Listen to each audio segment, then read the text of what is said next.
How's it going, Chasers? I hope you're having a kick-ass week.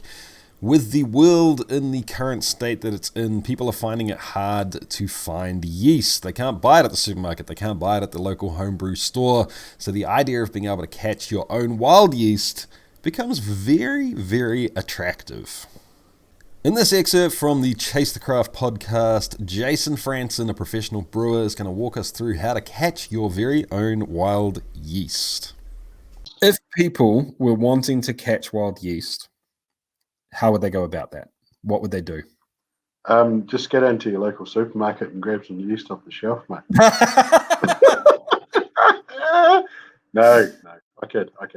In all seriousness, it's real easy. So we talked earlier in our podcast that shouldn't be mentioned about trying to mimic what your yeast is going to end up fermenting. So if you're just doing a basic sugar wash, just make a basic simple syrup, really, is all you're going to make. But you want your gravity to be on the low side, I guess. So you want it to be around 1.040. Make as much of that as you like.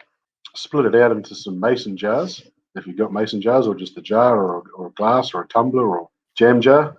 Glass is preferred because you're not going to allow oxygen in through a permeable container such as plastic. And then all you want to do is just a bit of cheesecloth, bit of muslin cloth, bit of Swiss oil, a tea towel, a cloth, just anything to keep insects out of going in, because insects will be attracted to the sugar. And then all you want to do is just whack them outside overnight. If you've got a large property, just put it in different areas around your property. Leave some inside. That's how sourdough started.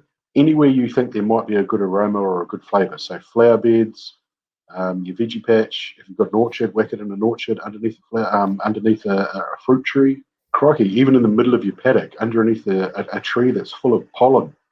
I've got a ginormous pine tree at the side of my house here, and I'm planning on just planting some jars around there at some point, just to try and see what I can get. So you leave it out there overnight, preferably in the cooler weather. You want it to be just about ready to frost. If it does frost, that's okay. The yeast will just go to sleep if it's caught anything. The next day, bring it inside, get it nice and warm. By warm, I'm talking brewer's warm, which is between 18 to 20 degrees. But I understand you distillers like to ferment things at crazy temperatures. So just in all honesty, you're trying to get that yeast strain to be what you want it to be, right? So if you're going to ferment it warmer, if you're going to ferment it at 30 degrees, if you're going to ferment it at 40. It's more like 25 to 30, dude, or 20 to 25, in that sort of range where brewers will say you're crazy, but when you sort of think about, like you say, the goal, we want crazy esters in our stuff, and we're also, you know, especially talking whiskey or rum or anything that's going to be barrel aged, you're going to throw it into barrel, and then all sorts of crazy things are going to happen with the compounds that you create. You've also got the ability to sort of fraction things coming off in different times in the still to select certain profiles as well. So we've got more steps than a beer brewer has. It's literally what's in the fermentation, that's what you're drinking. I think that's a huge part of it. Yeah. But so I get your point, man. Like if you want to ferment at 22 degrees, 23 degrees, then you want to kind of capture stuff and then treat it at that same thing. So if you want to ferment it at 23, you're going to see what grows at 23 degrees when you put it outside under the lemon tree, under the pear tree, absolutely, in the field next door, in the lavender plant, whatever it happens to be, wherever, man. And the good thing about that too is, like, you might get different. It's hard to explain. So generally you're going to get the same yeast, doesn't matter where you put it, but there's going to be other things like lactobacillus and pediococcus and maybe Brett, if you're lucky, that are going to be in there as well. So you might have something underneath your lemon tree, and it's used to having, dare I say, rotten lemons on the tree. So you're going to get that. Like, if there's a rotten lemon on that tree, fucking brilliant, because there's going to be some white stuff on there. That white stuff is yeast. Yep. If it hasn't started going green and actually started to decay yet, you actually got yeast on that lemon. So, you might get a lemon forward yeast. I'm not saying you will. I'm just saying that could happen. So yeah, it's a potential possible. Back to the expectations thing we talked about earlier. You may not.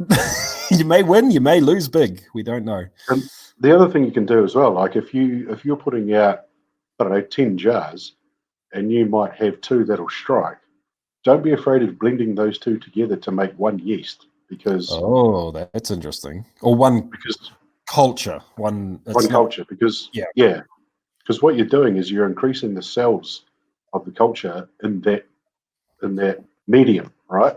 So you've taken 200 mils of this and 200 mils of this, and this has got 1 billion cells in it, and that's got 2 billion cells in it.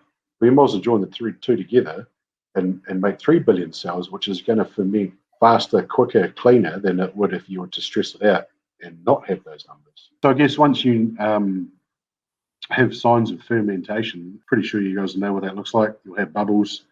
You might have a krausen across the top of your yeast, or across the top of your starter, sorry. Just look after it. Just keep feeding it. Keep making that simple sugar that you've been making, or that 1.040 wort if you're going down the route of all grain, and just keep feeding it. It'll keep multiplying. The yeast will keep growing. What you want to do is try and keep it in the growth phase. So you don't want it to ferment all the way out. You want to keep it so the yeast is multiplying all the time. So you're going to get all those billions of cells, trillions of cells, all those cells. You want tons of cells to ferment your wort or your beer or your mash out. If you're interested in doing this yourself, I would thoroughly recommend jumping over to chasethecraft.com or searching Chase the Craft in any of your major podcatchers. Before you give this a go, there are some health and safety sort of considerations that you should probably take into account, and Jason's just a cool guy. Hear what else he's got to say on the full podcast. See you guys.